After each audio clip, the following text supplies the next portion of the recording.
If you want to make a copy of an exam and change it so that you can have a couple different versions for students, the fastest way that I know how to do it is to go to that Google form and then to make a copy of it. I usually change the titles of them and have students sitting in even seats have one copy and the others have a different one. And then you can open the new copy.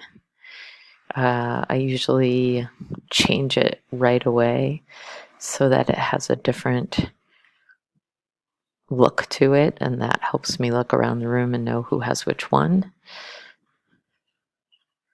I'm going to just pick any one really quick.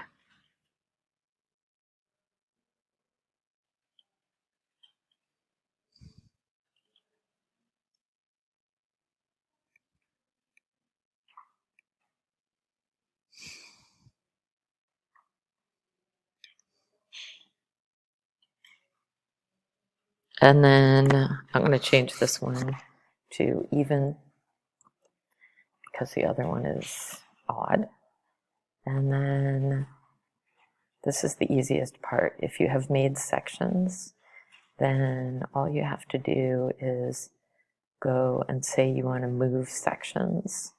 And then you'll have all these choices where you can just very easily move the sections around, which is what I'm going to do for the students. And then I'll go back and rename these sections so that they make sense and that the students know where they're at in the exam.